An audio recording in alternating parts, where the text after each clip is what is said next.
આજના વિડીયોમાં બાળકો આપણે ધોરણ 5 ગણિતમાં બીજું પ્રકરણ છે આકાર અને ખૂણા.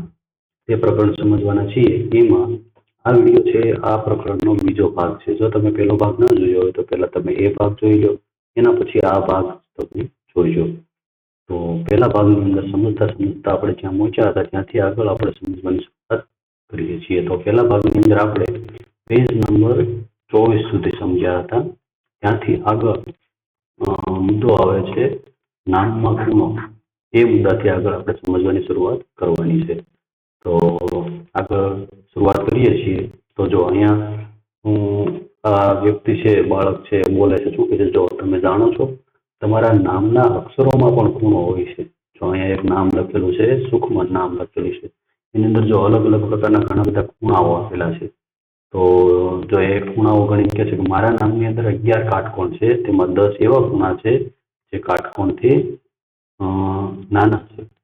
જો અહીંયા આ ખૂણો કાટકોણ છે, આ ખૂણો, આ ખૂણો, આ ખૂણો, આ ખૂણો, અહીંયા 4 ખૂણા છે. એવી જ રીતે અહીંયા એક કાટખૂણો છે.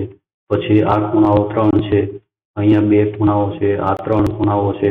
તો એ બધા ખૂણાઓ કેવા છે? એ બધા કાટકોણથી નાના ખૂણાઓ છે. તો એવી રીતે અહીંયા અલગ અલગ પ્રકારના ખૂણાઓ આ નામના અક્ષર છે એની અંદર આપેલા છે. તો હવે આગળ પ્રશ્ન એવો છે કે સીધી રેખાથી 3 નામ લખો અને ખૂણાની ગણતરી કરો. આપણે એવા 3 અલગ નામ લખવાના છે. એની અંદર જે અલગ અલગ પ્રકારના ખૂણાઓ જેમ કે કાટકોણ, કાટકોણથી મોટો ખૂણો અને કાટકોણથી નાનો ખૂણો, એવા અલગ અલગ જે ખૂણાઓ એની અંદર આવેલા હોય તે ગણી અને એની સંખ્યા છે આપણે અહીંયા લખવાની છે. અહીંયા એને નામ લખવાનું છે. તો અહીંયા નામની જગ્યા ઓછી છે, તો આપણે જો અહીંયા બોર્ડની અંદર નામ લખીને રાખેલા છે. એમાં પહેલું નામ આપણે લખ્યું છે મહેશ. તો એની અંદર ખૂણાઓ કેટલા આવે છે આપણે જોઈએ. જો સૌથી પહેલા કયા ખૂણા આપણે જોવાના છે? તો સૌથી પહેલા કાટકોણની સંખ્યા આપણે જોવાની. કાટકોણની સંખ્યા આપણે જોઈએ. તો મહેશ લખેલું છે એની અંદર કાટકોણ કેટલા આવે છે જોઈએ આપણે. તો આપણે લખતા જઈએ. જો અહીંયા એક ખૂણો છે, કાટકોણ છે.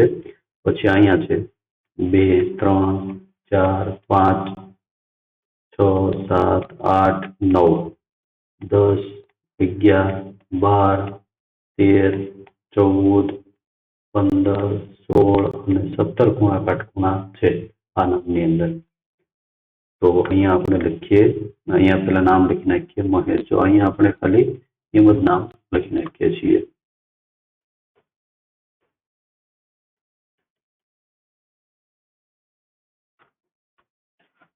જો અહીંયા આપણે નામ લખી નાખીએ મહેશ.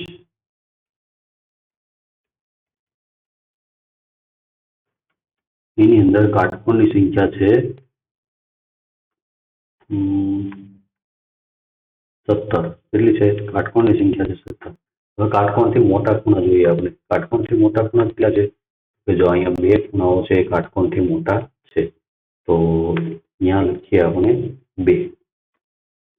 બીજું છે કાટકોણથી નાના ખૂણાઓ. કાટકોણથી નાના ખૂણાઓ કેટલા છે? તો કે જો અહીંયા 3 ખૂણાઓ છે, 1, 2 અને 3. અને અહીંયા 2 ખૂણાઓ છે. તો કુલ કેટલા ખૂણાઓ છે? 5 ખૂણાઓ છે. કાટકોણથી નાના ખૂણાઓની સંખ્યા એની અંદર છે 5. તો અહીંયા લખીએ 5. આગળ બીજું નામ આપણે લખ્યું છે કિશન. કિશન નામ લખ્યું છે. તો અહીંયા આપણે પહેલા કિશન લખી નાખીએ.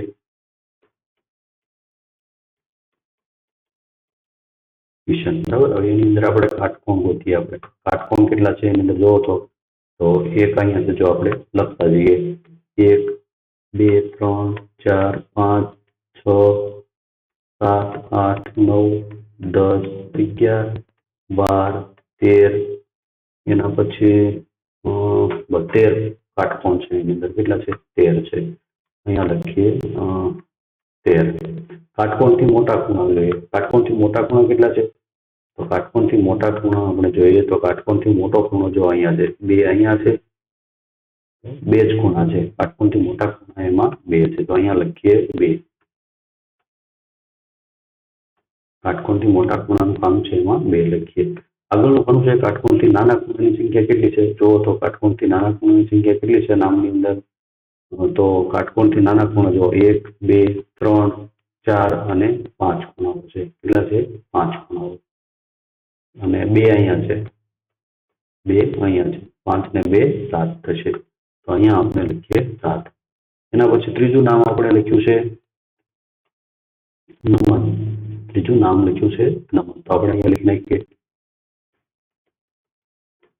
નમન. હવે એની અંદર કાટકોણ જોઈએ આપણે. કાટકોણ કેટલા છે તો કે એની અંદર લખતા જઈએ કાટકોણ. પેલા તો જો અહીંયા એક છે, એ પણ કાટકોણથી નાનો જ લાગે છે. છતાં પણ આપણે લખવું હોય તો આ એક ખૂણો છે આપણે લખી શકીએ છીએ. બાકી બીજા બધા કોઈ એની અંદર કાટકોણ નથી, તો આપણે અહીંયા એક ખૂણો લખીએ કાટકોણની સંખ્યા. હવે કાટકોણથી મોટા ખૂણા જોઈએ. કાટકોણથી મોટા ખૂણા જો 1, 2 અને 3, 4. 4 ખૂણા છે કાટકોણથી મોટા છે, તો અહીંયા લખીએ 4. કાટકોણથી નાના ખૂણાની સંખ્યા જોઈએ તો 1, 2, 3, 4, 5, 6, 7, 8, 9, 10, 11 અને 12. કેટલા થયા? 12 ખૂણા થયા, તો અહીંયા લખીએ 12. તો આવી રીતે નામ લખી અને આપણે લખવાનું. તમે કોઈ બીજા નામ પણ આ સિવાયના નામ પણ લખી અને ખૂણાઓની ગણતરી કરી અને લખી શકો છો. આગળ જોઈએ, એક પ્રવૃત્તિ આપેલી છે અહીંયા. એમાં છે ગણિતના પુસ્તકના 10 પુસ્તકો એકની ઉપર એક મૂકો અને પુસ્તકને ત્રાંસુ ગોઠવો. જો અહીંયા 10 પુસ્તકો ગોઠવા છે ને એક પુસ્તકને આમ ત્રાંસુ ગોઠવું છે. અહીંયા જો ખૂણો બને છે તો જેથી ઢાળ બને એ માટે અહીંયા આ ત્રાંસુ પુસ્તક ગોઠવવાનું છે. હવે છે, હવે આ 6 પુસ્તકોથી આવી રીતે પ્રવૃત્તિ કરવાની છે કે 10 છે એની જગ્યાએ 6 કરવાના છે. હવે એક દડો લ્યો અને બંને ઢાળ પરથી ગબડાવો. કયા ઢાળ પરથી દડો ઝડપથી ગબડશે, કયા ઢાળનો ખૂણો નાનો છે એ તમારે કહેવાનું છે. જો આ ખૂણો છે, 10 પુસ્તકો હોય તો એ ખૂણો નાનો છે. જો અહીંયા આપણે સમજીએ તો 10 પુસ્તકો હોય, માની લો કે જો 10 પુસ્તકો હોય તો આટલો ઊંચો એની થપ્પી આટલી થશે પુસ્તકની. પછી એક આડું પુસ્તક મૂકીએ તો એનો ઢાળ આવો બનશે. બરાબર, તો અહીંથી જો દડો ગબડતો આપણે મૂકીએ તો ઝડપથી નીચે જશે. એવી રીતે બીજું 6 પુસ્તકોનું આપણે બનાવીએ તો 6 પુસ્તકો છે એનો થપ્પી છે એ ઓછી નાની થશે અને એનો ઢાળ છે એ આવી રીતે ટ્રાન્સફર થઈ જશે. જે આડું પુસ્તક મૂક્યું એમાં અહીંથી જે દડો ગબડશે એ ધીમે ધીમે નીચે જશે.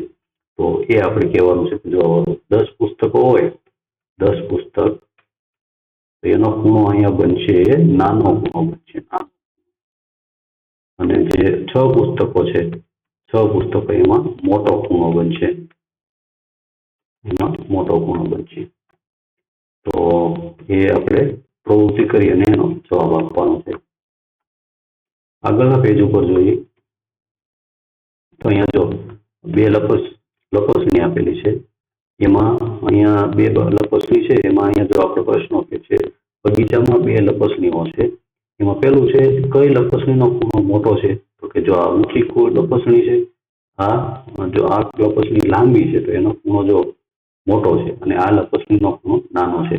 હવે તમે વિચારો છો કે નાના બાળકો માટે કઈ લપસણી પર સરકવું સલામત છે? શા માટે?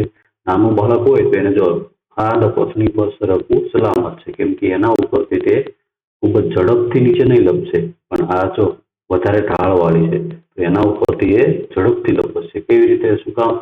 કેમ કે આપણે જો 10 પુસ્તકોનો થપ્પો કર્યો તો એના પરથી દડો ગબડાવ્યો તો ઝડપથી નીચે આવતો હતો, અને 6 પુસ્તકોનો થપ્પો હોય તો એમાંથી દડો ધીમે ધીમે નીચે આવે છે. નાનું બાળક હોય તો આના ઉપર પડી જવાની બીક વધારે લે, આના ઉપર પડવાની શક્યતા ઓછી હોય. હવે આગળ છે બદલાતા આકારો. એવો મુદ્દો છે બદલાતા આકારો.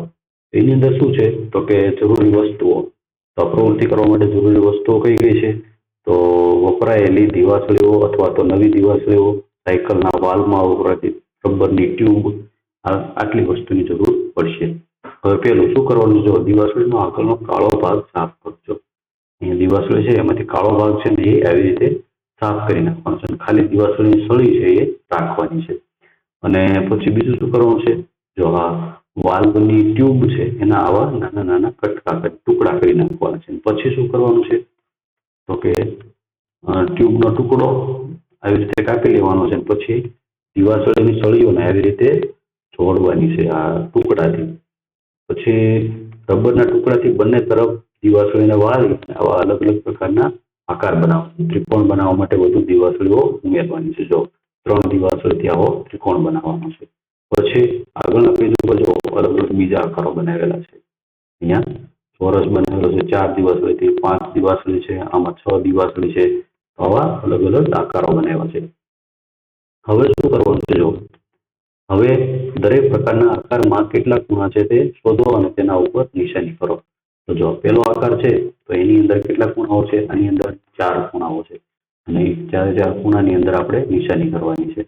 તો કેટલા ખૂણાઓ છે? જો આની અંદર 4 ખૂણાઓ છે. 1, 2, 3 અને 4. આમાં 4 ખૂણાઓ છે.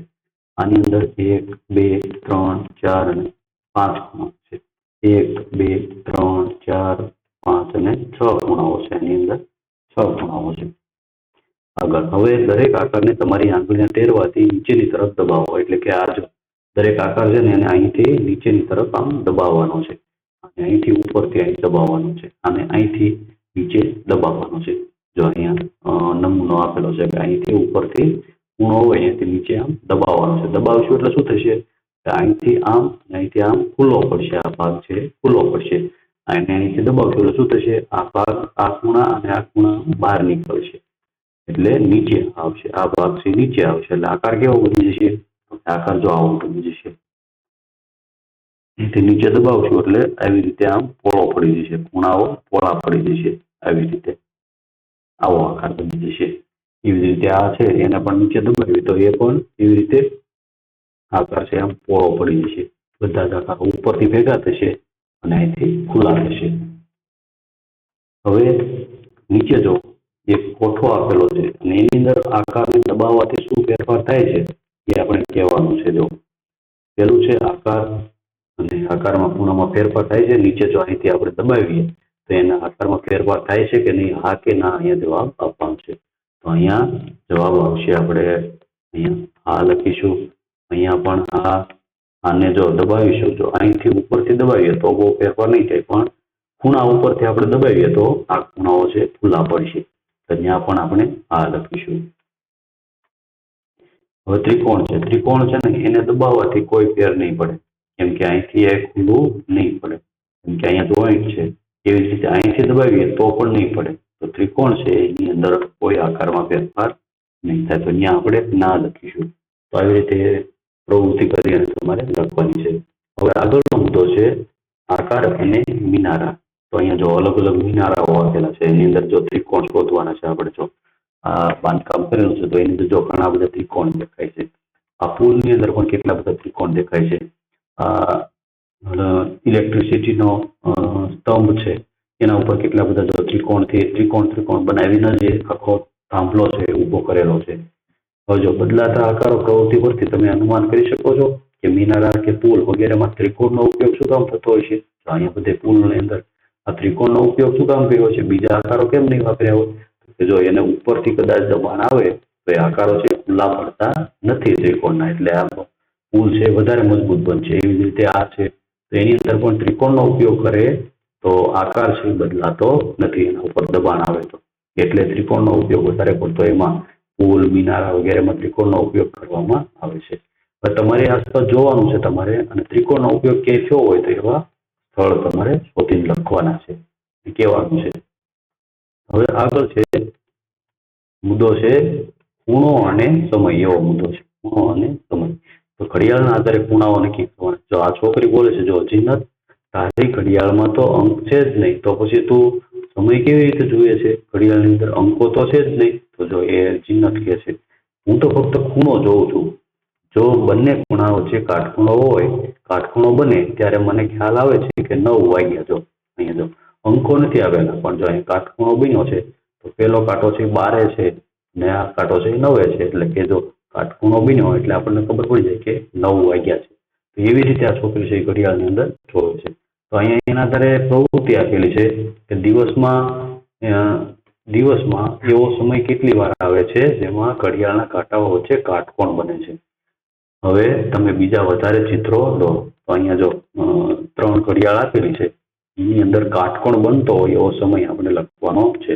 તો ક્યાં ક્યાં કાટકોણ બનતો હોય છે? તો માની લો કે અહીંયા આપણે લખીએ કે 3 વાગ્યા છે. જો 3 વાગ્યા છે તો અહીંયા કાટકોણ બનશે. પછી આ ઘડિયાળની અંદર આપણે લખીએ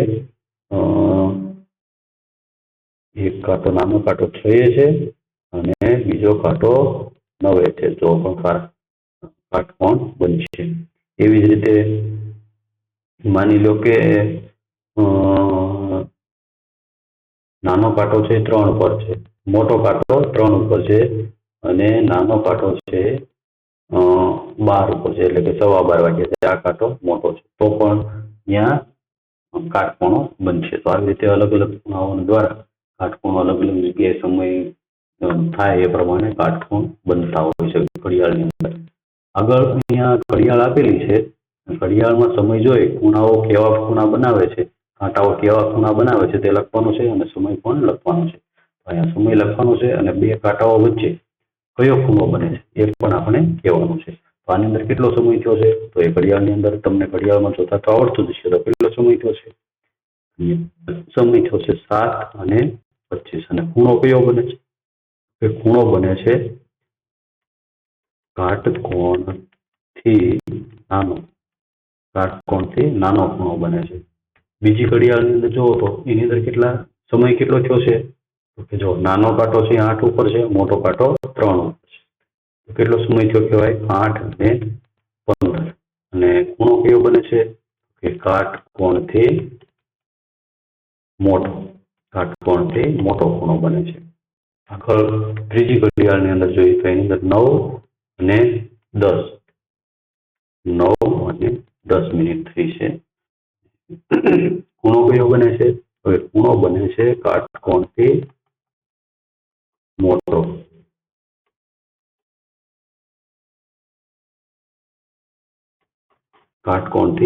ખૂણો બને છે. આગળની ઘડિયાળ છે આની અંદર, તો એની અંદર કેટલો સમય થયો છે? તો કે 9:25 અને ખૂણો કયો બને છે? તો કે કાટકોણથી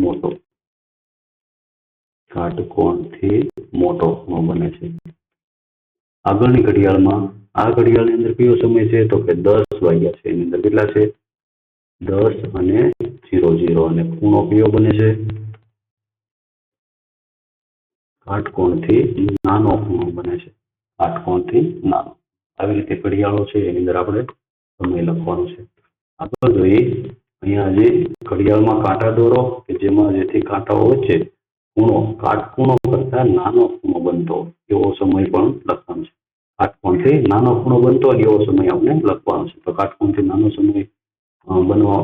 નાનો ખૂણો બનાવવા માટે માની લો કે એક કાંટો છે 12 પર, એક કાંટો છે 2. જો એ કાટકોણથી નાનો ખૂણો બની જશે. વાગ્યા છે કેટલા? તો કે સમય કેટલો થયો છે? સમય લખીએ 12:10. બીજી ઘડિયાળની અંદર આપણે દોરીએ કાંટાઓ, તો એની અંદર એક કાંટો લખીએ 10 પર અને બીજો કાંટો લખીએ મોટો કાંટો 12 પર. સમય કેટલો થયો છે? કે 10:00 અને ખૂણો કયો છે? કાટકોણ કરતા નાનો ખૂણો. એવી જ રીતે બીજો દોરીએ, એક કાંટો આપણે રાખીએ છીએ 3 ઉપર અને બીજો કાંટો રાખીએ છીએ 5 ઉપર. એનો સમય કેટલો થયો? 3:25 અને એ પણ ખૂણો કેવો છે? કાટકોણથી નાનો ખૂણો છે. તો આવી રીતે ખૂણાઓના માપ અને સમય આપણે ઘડિયાળની અંદર લખવાનો છે. આગળના પેજ ઉપર છે અંશ ઘડિયાળ છે. તો ત્યાં અપ્પુ અને કીટુ કેરમ રમી રહ્યા છે. અપ્પુ સ્ટ્રાઈકર મારે છે અને જો હવે એ વિચારે છે કે આ તો એ જ ખૂણો પર પાછો આવે છે, પાછો આવે. જો અહીંયાથી જે અહીંયા સ્ટ્રાઈકર મારે તો જ્યાં ભટકાય છે અને જેટલો ખૂણો હોય એ જ ખૂણા પર અહીંયા એવડો જ ખૂણો બીજો બનાવી અને અહીંયા આ બાજુ પાછો આવે છે એવું એ જોવે છે અને એવો એને વિચાર આવે છે. તો જો અહીંયા ચિત્રની અંદર 3 બિંદુઓ A, B, C આપેલ છે. કયા બિંદુઓથી રેખા દોરીએ તો જેના પર ટ્રાઈક મારીએ તો કીટુને રાણી મેળવી શકે. જો આ જે રાણી છે એને લેવાની છે. તો અહીંયા 3 બિંદુઓ આપેલા છે. સ્ટ્રાઈકર ક્યાં રાખશે? અહીંયા રાખશે તો અહીંયા જશે, અહીંયા ભટકાઈને અહીંયા આવશે. આ બી છે અહીંયા ભટકાઈને આવશે કે એ છે ત્યાંથી ભટકાઈને અહીંયા આવશે. તો એ જોવા માટે શું કરવું પડશે? જો તમે ઈચ્છો તો અંશ ઘડિયાળનો ઉપયોગ કરીને ખૂણાને અંશમાં માપી શકો છો. અંશને સંકેતમાં આવો નાનો પોઈન્ટ છે બિંદુ, એનાથી એવી રીતે લખાય છે અંશને. તો અહીંયા જો વચ્ચેના ભાગથી અહીંયા આવડો ખૂણો છે એ ખૂણાને માપવાનો છે અને પછી એવડો ને એવડો ખૂણો આ બાજુ બનાવવાનો છે. પછી સીધી લાઈન દોરીએ તો એ ત્યાંથી ત્યાં એ એના ઉપર જશે, સ્ટ્રાઈકર ઉપર. તો એના માટે આપણે ક્યાં લીટી દોરી શકીએ? તો અહીંથી જો આવી રીતે સીધું જો એ મારશે તો એને મળી જશે. તો આવી રીતે સ્ટ્રાઈકર ઉપર એ પોઈન્ટ છે ત્યાંથી જો સ્ટ્રાઈકર મારે તો એને રાણી મળી શકે. આગળ છે અંશ ઘડિયાળ કઈ રીતે બનાવી એ પેલું છે. અંશ ઘડિયાળ બનાવી તો વર્તુળ કાગળમાંથી વર્તુળ કાપવાનો છે. આવો વર્તુળ કાપવાનો, પછી તેને અડધી ઘડી વાળી દો, પછી અડધી ઘડી વાળી એટલે આવું બનશે. પછી એને ફરીથી વાળો અહીંથી આવી રીતે એટલે આવું બની જશે. હજી ફરીથી વાળો એટલે આવું બની જશે. હવે આગળ શું કરવાનું છે? હવે આખો કાગળ ખોલશો એટલે આવું બની જશે. જો આવી અલગ અલગ ઘણી બધી કડીઓ દેખાશે. હવે વચ્ચેની કડી છે ત્યાં અહીંયા જો 180 લખી નાખ્યા, અહીંયા શૂન્ય લખી નાખ્યું. વચ્ચેની આ કડી છે ત્યાં 45, અહીંયા 90 અને અહીંયા કેટલા થશે? 90 અને એની અંદર કેટલા 45 અંશ નાખવાના છે એટલે એટલા અહીંયા આવશે. પણ ત્યાં એ કોઈ લખવાની જરૂર નથી. હવે આગળ જો 45, 90 અને 180 દર્શાવેલા છે તેને એક જૂના રેકોર્ડ પર, જેના જૂના કાર્ડ પર ચોંટાડી દેવાના છે. અને પછી એના ઉપર શું કરવાનું છે? આવી રીતના બે કાંટા બનાવવાના છે. એક લાલ કાંટો બનાવવાનો છે જેને પિનથી એના કેન્દ્ર ઉપર મુક્ત રીતે ફરી શકે એવી રીતે એક કાંટો બનાવવાનો છે, લાલ કાંટો. હવે એના આધારે આપણે અલગ અલગ પ્રકારના ખૂણાઓ છે આપણે માપી શકીએ. તો આવી રીતે અંશ ઘડિયાળ બનાવવાની છે. અંશ ઘડિયાળ બનાવવા માટે હવે પછી માપવું હોય કોઈ પણ ખૂણો તો એક જે ખૂણાની એક લાઈન છે એના ઉપર આ લાઈન રાખવાની અને બીજા લાઈન ઉપર આ કાંટો છે ખૂણો હોય ત્યાં ફેરવવાનો. એવી રીતે ઘડિયાળ છે બનાવી શકાય. આગળ જોઈએ, તમારી અંશ ઘડિયાળ હવે બની ગઈ છે. હવે શું કરવાનું છે? અંશ ઘડિયાળના ઉપયોગથી તમારા પેન્સિલ બોક્સનો કાટકોણ માપો. કાટકોણનું માપ ખાલી જગ્યા છે. કાટકોણનું માપ જો 90 અંશનો ખૂણો હોય, જો અહીંયા કાટકોણનું માપ જો અહીંયા આપેલું છે તો એકદમ સીધો ખૂણો હોય એટલે એ કાટકોણ હોય. તો જો અહીંયા કાટકોણનું માપ કેટલું થશે? અહીંયા આપણે લખવાનું છે 90 અંશ થશે. કાટકોણનું માપ 90 અંશ હોય. આગળ તમે અનુમાન કરી શકો છો કે નીચેના ખૂણાઓના અંશ કેટલા હશે? કાટકોણથી અડધો ભાગ, કાટકોણથી અડધો ભાગ 90 નો અડધો ભાગ કેટલો થાય? તો કે 45 અંશ થાય. કેટલો થાય? 45 અંશ. કાટકોણનો ત્રીજો ભાગ એટલે શું?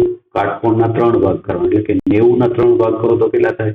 90 ના 3 ભાગ 30, 30 અને 30. એમાંથી એક ભાગ લેવાનો એટલે કેટલો થાય? 30 અંશ.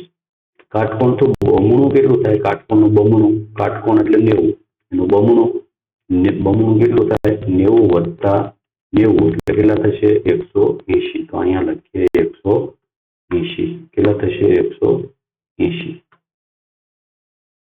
180. હવે પાના નંબર 30 પરનો ખૂણો માપો જ્યાંથી કીટવે સ્ટ્રાઈકર ચલાવવું જોઈએ. એક ખૂણાનું માપ ખાલી જગ્યા છે. તો જો પાના નંબર 30 પર આ જે આપણે છે એ ખૂણો માપવાનો છે અને એનું આપણે માપ છે અંશ ઘડિયાળથી કહેવાનું છે. જો એ હમણાં થોડીક વાર પછી આપણે એ માપીશું.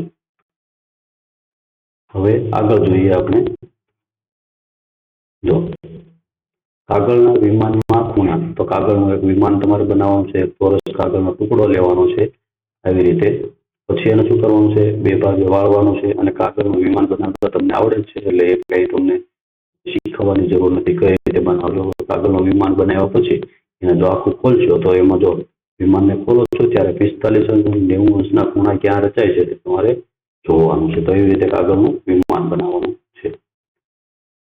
આગળનો મુદ્દો છે યોગ સાથે ખૂણા. યોગ સાથે ખૂણા એવો મુદ્દો છે. જો સહમત યોગા કરે છે, નીચે અલગ અલગ આસનના ચિત્રો આપેલા છે તેમાં દરરોજ એ કરે છે. જો અહીંયા એક ખૂણો બને છે, જો અહીંયા ખૂણો બને છે. એ કયો ખૂણો બને છે? તો કે એ કાટકોણ બને છે. એકદમ સીધો છે એટલે એ કાટકોણ બને છે. અહીંયા જો અહીંયા બે ખૂણાઓ બને છે. એ કયા ખૂણા છે? કાટકોણથી નાનો ખૂણો બને છે. એવી જ રીતે અહીંયા જો બે ખૂણા બને છે તો એ કાટકોણથી મોટા ખૂણા બને છે. અહીંયા પણ બે ખૂણા બને છે. આ કાટકોણથી મોટો ખૂણો બને છે. અહીંયા બને છે તો કે એ કાટકોણથી નાનો ખૂણો બને છે. કાટકોણથી નાનો. તો આવી રીતે અલગ અલગ પ્રકારના ખૂણાઓ છે એ યોગા કરતી વખતે પણ બનતા હોય છે. આગળ મુદ્દો છે ડી ની રમત. ડી ની રમત. ડી એટલે શું? તો કે ડી એટલે તમારા કંપાસ બોક્સની અંદર જો આવો એક ડી આપેલો છે એને ડી છે એની વાત કરે છે. એને કહેવાય શું? એનું નામ છે કોણ માપક. શું છે? કોણ માપક.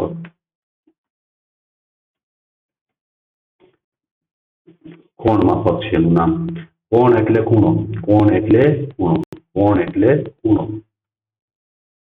ખૂણો અને ખૂણાનું માપક એટલે કે આનાથી ખૂણાઓ માપી શકાય. હવે એ ડી છે એને ડી ની રમત કહે છે. ડી એટલે શું? જોઈએ આગળ શું કરવાનું છે? તમે તમારા મિત્રો સાથે ડી ની રમત રમી શકો છો. તમે કોઈ ખૂણો દોરો. તમારો મિત્ર તે ખૂણાના માપનું અનુમાન કરશે. પછી તમે તમારા ડી નો ઉપયોગ કરી તેનું માપ મેળવો. તમે મેળવેલા માપ તમારા મિત્રને અનુમાન કરેલા ખૂણાના માપનો તફાવત મેળવો. જો તમારા મિત્રના ગુણ હશે તેના ગુણ સૌથી ઓછા હશે તે રમતમાં વિજેતા થશે. તો તમારે શું કરવાનું છે? એક ખૂણો દોરવાનો. પછી આનાથી પેલા અનુમાન કહેવાનું. જો માની લો કે ખૂણો દોર્યો આપણે આવી રીતના એક ખૂણો દોર્યો. જો આવી રીતે હવે અનુમાન કરવાનું છે. માની લો કે તમારો મિત્ર એમ છે કે 120. પછી તમારે માપવાનું છે અને માપ્યું અને એ નીકળે 110. તો અહીંયા ગુણ કેટલા આવશે? તો આમાંથી આ બાદ કરવાના. 120 ઓછા 110 તો કેટલા આવશે? 0 1 0 કેટલા? 10. તો એને 10 ગુણ મળે. આવી રીતે જેને ઓછા ગુણ મળશે એ વિજેતા થશે. વધારે ગુણ મળે એ નહીં. જેને ઓછા ગુણ અહીંયા મળશે એ વિજેતા થશે. તો આવી રીતે તમારે તમારા મિત્ર સાથે રમત રમવાની છે. હવે જે આ ડી છે એનો ઉપયોગ કરી અને આપણે ખૂણાઓનું માપન કઈ રીતે કરી શકીએ એ આપણે થોડું શીખી લઈએ. તો જો અહીંયા આપણે એક ખૂણો બનાવીએ એનું માપન કરતા શીખીએ. જો આપણી પાસે અહીંયા ડી કોણ માપક પણ છે આપણી પાસે. એનો ઉપયોગ કરી અને આપણે એક ખૂણો બનાવીએ. માની લો કે મારે એક ખૂણો એક બનાવું છું અને એનું માપ કરવું છે. જો અહીંયા એક હું સીધી લાઈન દોરું છું અને એક અહીંયા બીજી લાઈન દોરું છું. આ ખૂણો છે મારે માપવો છે. આનું માપ કેટલું છે માપવું છે. તો કઈ રીતે માપવું? તો જો આ કોણ માપક એટલે કે ડી છે એના ઉપર જો અહીંયા એક વચ્ચે બરાબર અહીંયા એક નાની એવી લીટી આપેલી છે. એની અંદર અહીંયા તમારામાં 0 પણ લખેલા હશે કદાચ 0 અથવા તો જો અહીંયા નાનો એવો પોઈન્ટ આપેલો છે ઉપર અને આડી ચોકડી છે. તો એ ભાગ છે ને એને બરાબર અહીંયા રાખી દેવાનો છે. આ ભાગને અહીંયા રાખી દેવાનો છે. જો કઈ રીતે હું અહીંયા રાખીને તમને બતાવું છું. જો આવી રીતે એકદમ અહીંયા થઈ ગયું. હવે શું કરવાનું છે? તો કે હવે આ ભાગ છે આ ભાગ આ લીટી એને આ લાઈન ઉપર લાવવાનું છે. આ લીટી ઉપર તો એને એ લાઈન ઉપર લઈ જવાનું છે. જો આવી રીતે એકદમ નીચે આવી રીતે એકદમ સરસ રીતે લાઈન મળી જવી જોઈએ. જો આ લાઈન મળી ગઈ. અહીંયા ખૂણો મળી ગયો. હવે અહીંયા જોવાનું છે કે આ લાઈન છે કયા અંશ ઉપર છે. જો અહીંયા સંખ્યાઓ લખેલી છે એના ઉપર અહીંયા સંખ્યાઓ લખેલી છે. તો અહીંયા ક્યાં આવેલું છે? તો જો 40 અને 50 ની બરાબર વચ્ચે છે.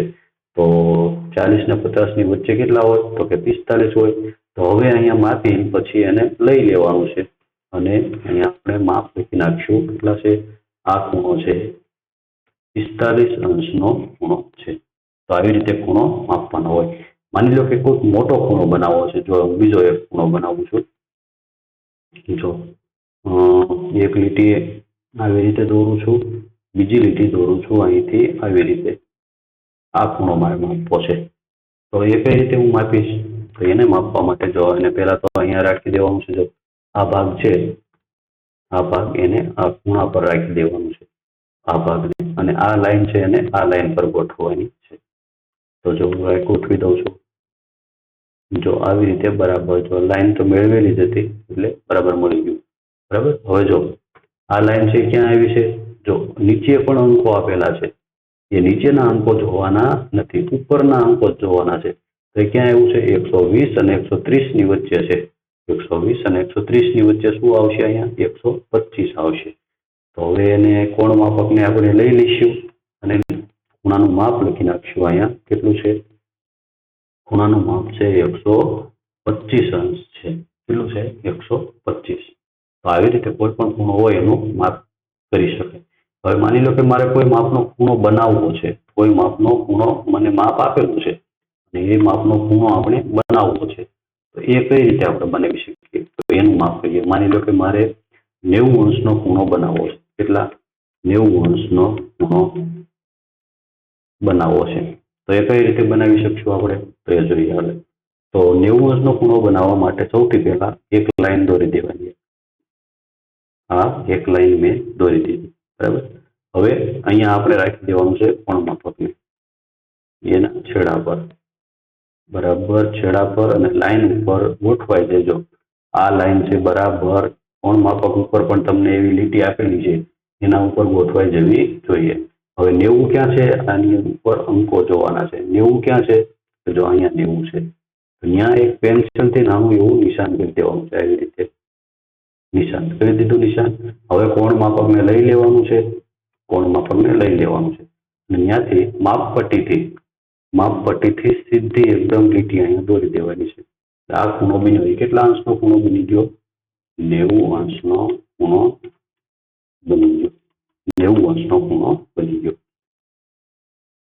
બરાબર. તો આવી રીતે ખૂણાઓ છે કોઈ પણ માપ કરી શકાય. માની લો કે 90 અંશનો નહીં, મારે કોઈ બીજા અંશનો ખૂણો બનાવવો છે. હજી એક ખૂણો આપણે જોઈએ. તો માની લો કે મારે ખૂણો બનાવવો છે 40 અંશનો. 40 અંશનો ખૂણો બનાવવો છે. તો કઈ રીતે બનાવીશું? 40 અંશનો ખૂણો કઈ રીતે બનશે? 40 અંશનો ખૂણો બનાવવા માટે આપણે સૌથી પહેલા એક લાઈન દોરીએ, સીધી લાઈન. એક લાઈન દોરી, બરાબર. ચાલો હવે કોણ માપક છે એને અહીંયા છેડા પર ગોઠવી દઈએ. જો ગોઠવી દીધું. હવે જો આ લાઈન મળતી નથી, જો આ લાઈન બરાબર મળતી નથી, ઉપર જાય છે, તો એને પહેલા બરાબર આ લાઈન પર લાવીને ગોઠવવી પડશે, પછી જ બરાબર એનું સાચું માપ આવશે. જો એને એવી રીતે આમ ફેરવી અને એકદમ કમ્પ્લીટ ગોઠવી દેવાનું છે. પછી 40 ક્યાં છે જુઓ તો? 40 જો અહીંયા છે. તો 40 છે ત્યાં એક પેન્સિલથી નાનું એવું નિશાન કરી દેવાનું છે, આવી રીતે. હવે કોણ માપકને દૂર ખસેડી લેવાનું છે અને માપપટ્ટીથી સીધો લીટો ત્યાંથી સીધી લીટી એકદમ અહીંયા ખૂણા પર છોડી દેવાની છે, આવી રીતે. તો એ ખૂણો બન્યો એ કેટલા અંશનો બન્યો? આ 40 અંશનો ખૂણો. 40 અંશનો. તો આવી રીતે કોઈ પણ ખૂણાઓ છે આપણે કોણ માપકના ઉપયોગથી બનાવી શકીએ છીએ. હવે આગળ આપણે જો તમને એમ થતું હશે એના અંદર જો આ બીજા અંકો આપેલા છે, અહીંયા જો નીચેના અંકો આપેલા છે, જો અહીંયા પણ અંકો આપેલા છે, જો અહીંયા. તો એ અંકો શેના માટે આપેલા છે? એ અંકો એનો ઉપયોગ કઈ રીતે આપણે કરી શકીએ? જો આ મોટું આપણે બનાવી જોઈએ. જો અહીંયા અંકો આપેલા છે.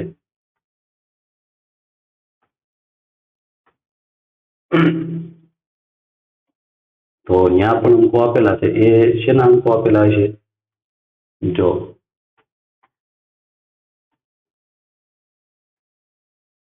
આની અંદર આપણે જોઈ લઈએ કે અહીંયા અંકો આપેલા છે. ક્યાં આપેલા છે? અહીંયા ઉપર પણ અંકો આપેલા છે અને અહીંયા પણ અંકો આપેલા છે. તો બે અંકો આપેલા છે. હવે આપણે માની લો કે આ ખૂણો માપવો છે આપણે.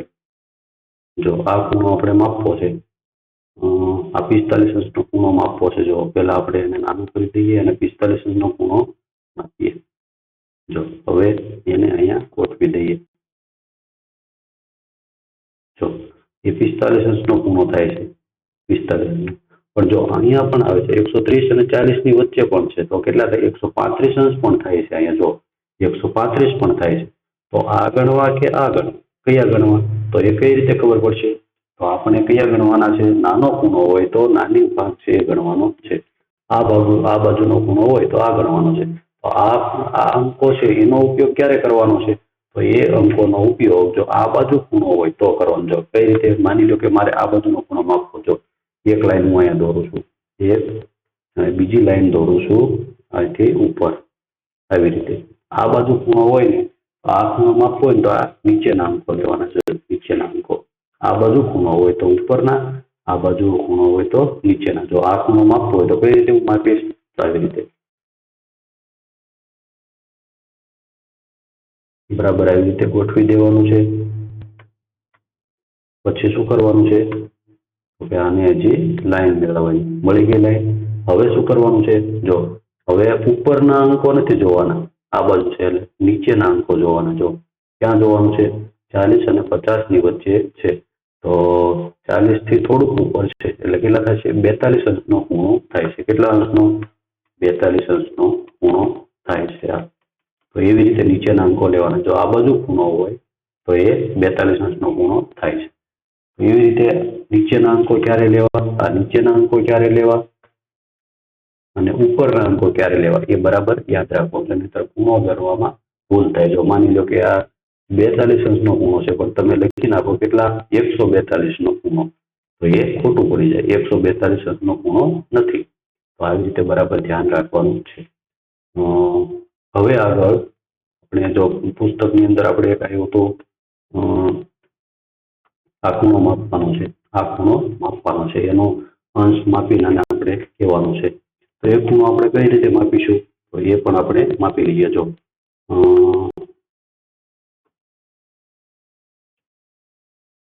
તો એના માટે માપવા માટે જો અહીંયા એક પેજ ક્યાં આપેલું છે જુઓ તો એ પેજ આપેલું છે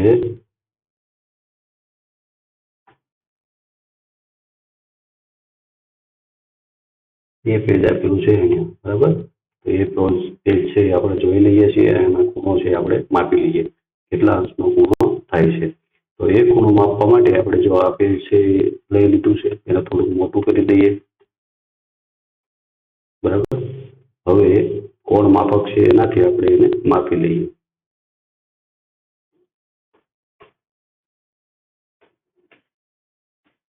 જો અહીંયા કોણ માપક પણ છે.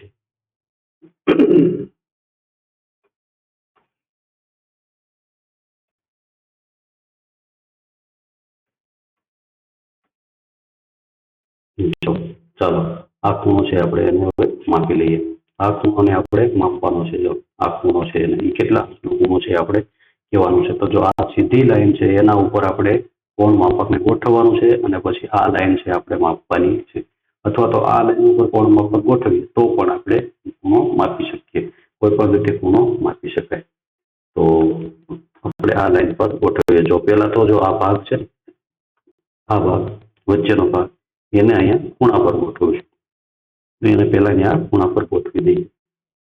અહીંયા ખૂણા પર ગોઠવાઈ ગયું. હવે આ જે લાઈન છે એને ખૂણા પર ગોઠવશું.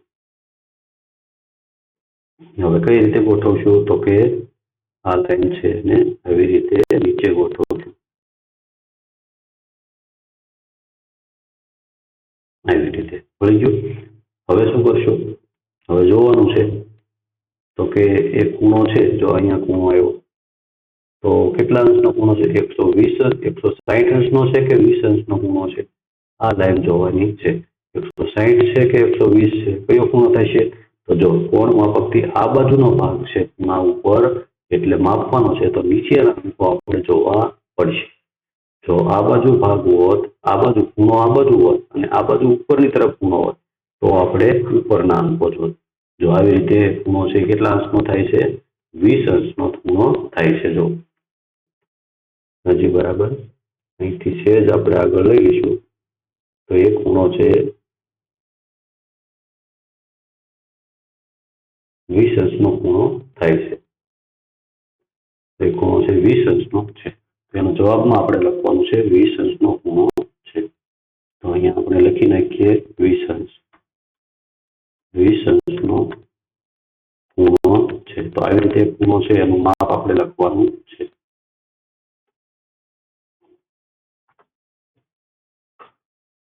તો આવી રીતે બધા ખૂણાઓ છે એના માપ આપણે લખી અને કહેવાનું છે.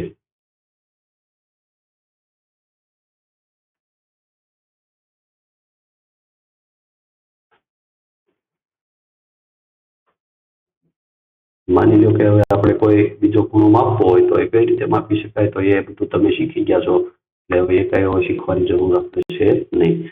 તો આ પ્રકરણની અંદર આપણે કુલ આટલું શીખવાનું હતું, બરાબર છે. જે બધું તમે ધ્યાનપૂર્વક જોયું એટલે તમે સમજાઈ ગયું છે. જો તમને ન સમજાણું હોય તો ફરીવાર પણ વિડીયો જોઈ લેજો, તમને બધું સમજાય જશે. અને ચેનલને સબસ્ક્રાઇબ ન કરી આગળના વિડીયો અપલોડ થાય એ તરત જ તમારા મોબાઈલ